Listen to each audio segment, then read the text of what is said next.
सब काम करने का एक टाइम होता है। सब काम करने का मतलब बोले तो पढ़ने का भी एक टाइम होता है, आदमी को घूमने का भी एक टाइम होता है, और समय के हिसाब से अगर कोई आदमी वो काम कर ले तो उसके लिए भी अच्छा है और हमारे लिए भी अच्छा है। दरअसल अगर समय बीतने के बाद अगर वो काम करे तो कुछ फायदा नहीं होने वाला। समय रहते हुए नहीं बोलता आप पछतात हो क्या जब चिड़िया चुग गई खेत, तो अब बाद में पछताने से अच्छा है कि उससे पहले हम कुछ मेहनत कर ले जिससे उसका मेरे को कुछ फायदा मिल जाए। मेरे कहने का मतलब ये है कि अभी तुम लोगों का जो समय है बहुत इम्पोर्टेंट समय है, और इस समय में अभी के समय में हमको क्या करना चाहिए और क्या नहीं करना चाहिए वो चीज हमको पता होना चाहिए। क्या इसमें क्या सोच रहे हैं, मतलब आप बोलो अभी हम लोगों को जो एग्जाम है 10th का एग्जाम में मेरे ख्याल से 1 महीना से भी कम टाइम सभी को बचा होगा। अब इस 1 महीना के कम समय में हम किसी चीज को सोचे कि पूरी अच्छी तरह से दोबारा से पढ़ ले, ये पॉसिबिलिटी नहीं है। तो इस समय में जो चीज पढ़े हैं उस चीज को याद करना पॉसिबिलिटी है। तो उसी चीज को हम कैसे याद रख कर सकते हैं और इस कम समय को कैसे अच्छे समय में बदल सकते हैं ताकि हमारा रिजल्ट अच्छा हो सके। रिजल्ट अच्छा होने का शर्त है कि बशर्ते हमको इस समय को कैसे उपयोग में लाना है, व्यर्थ ये समय को नहीं होने देना। देखो ये समय अगर बर्बाद हो गया तो दोबारा 10वां का एग्जाम देना बहुत मुश्किल होता है। आपको, तुमको भी पता है, हम लोग को भी पता है। और एक बात याद रखना कि जो ये समय में अच्छा कर लिया समझ लो वो तुम्हारे जीवन भर जो आने वाले टाइम में हमेशा याद रहेगा कि हमारा ये अच्छा किया, ये हमारे लिए अच्छा है। तो अभी आपको करना क्या चाहिए, अभी इस कम समय में करना तो देखो सभी के लिए जो सबसे बेस्ट समय इस समय में जो करने का क्या करना चाहिए, एक रूटीन बनाना चाहिए। क्या बनाना चाहिए?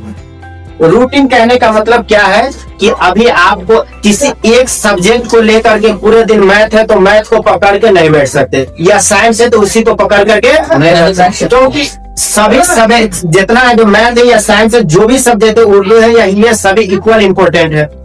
मतलब ऐसा तो नहीं कि मैथ 100 नंबर का पूछता है और साइंस 100 नंबर का नहीं पूछता, ऐसा है। हिंदी 100 का पूछता है, उर्दू नहीं। क्योंकि अगर 5 सब्जेक्ट का एग्जाम देना तो 5 में हमको 100 नंबर का पूछता है और सभी में नंबर लाना भी अनिवार्य है। ऐसा नहीं है कि बोलेगा कि आप हिंदी में 100 नंबर में 100 ले आइए और मैथ में फेल हो जाइए तो आप पास है, ऐसा नहीं। यानी सभी सब्जेक्ट में आप पास होइएगा तभी पास है ना। तो इसके लिए क्या करना है, अभी जो आपको जो समय बचा है उस समय को उपयोग में कैसे लाना है, तो उसके लिए एक रूटीन बनाइए। सभी चीज को अभी छोड़ दीजिए, 1 महीने के लिए सभी को छोड़ दीजिए। सभी सब्जेक्ट को क्या कीजिए, जो जो पढ़े हैं उसको रिवीजन कीजिए। आपको मालूम है कि भूलना जो नहीं, हम पढ़ लेते हैं भूल जाते हैं, भूलना एक वरदान है। अब इस पर एक कहानी बताएंगे, लेकिन अभी छोड़ो, भूलना भी एक वरदान। रूटीन कैसा बनाना है कि एक जैसे अभी मान लो हम सुबह 7 से 10 बजे तक कोचिंग पर है, ठीक है। 10 बजे जाने के बाद नाश्ता किया, उसके बाद जैसे 11 बजे से लेकर के 1 बजे तक मान लो एक सब्जेक्ट पकड़ लूं, मैं डेली मैथ का एक मॉडल सेट ले लो, एक मॉडल सेट खत्म कर लो।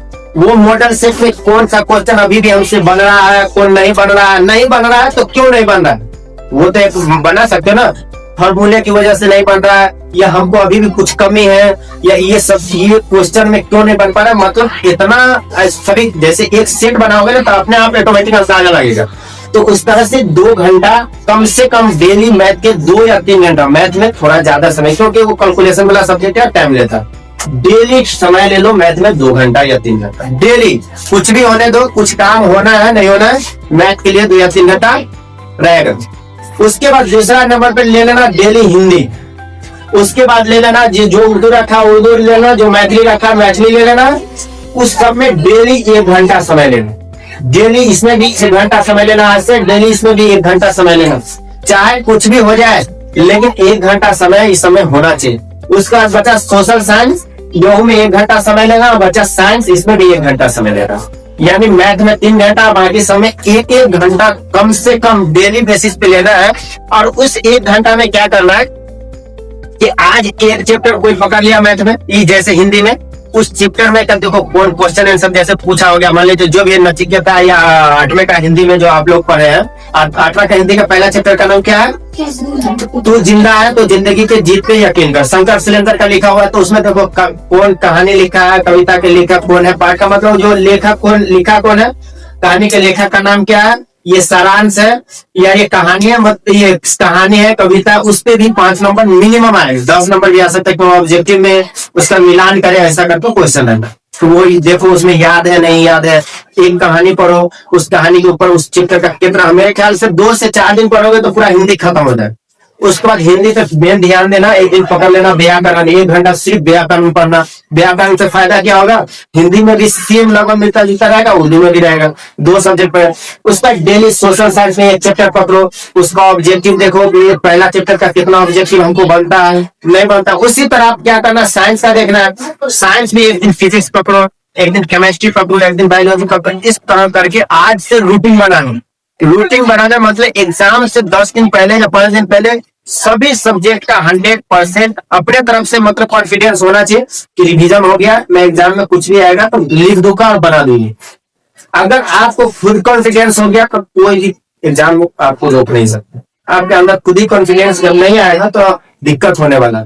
तो अब क्या करना है, घर जाकर के अभी नहीं, एक रूटीन बनाना। रूटीन बनाना कैसा, फर्स्ट मैथ ले लेना है, उसके बाद जो साइंस है साइंस ले लेना, हिंदी लेना, उर्दू, डेली इतना सब्जेक्ट। अभी देखो इतना दिन क्या किया वो छोड़ दीजिए, लेकिन अभी से कंपलसरी रूटीन बना के पढ़िए।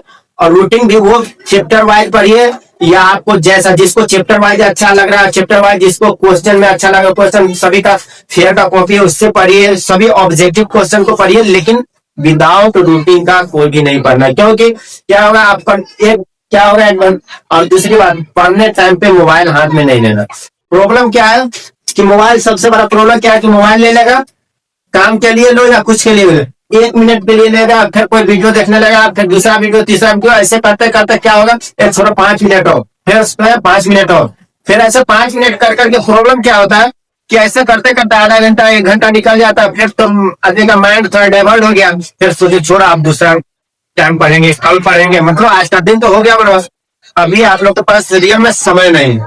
अगर इस समय का सही उपयोग करना चाहते हैं तो मोबाइल साइड में रखना है, एक बोतल में या एक गिलास में पानी लेके रखना है और बैठ जाना है।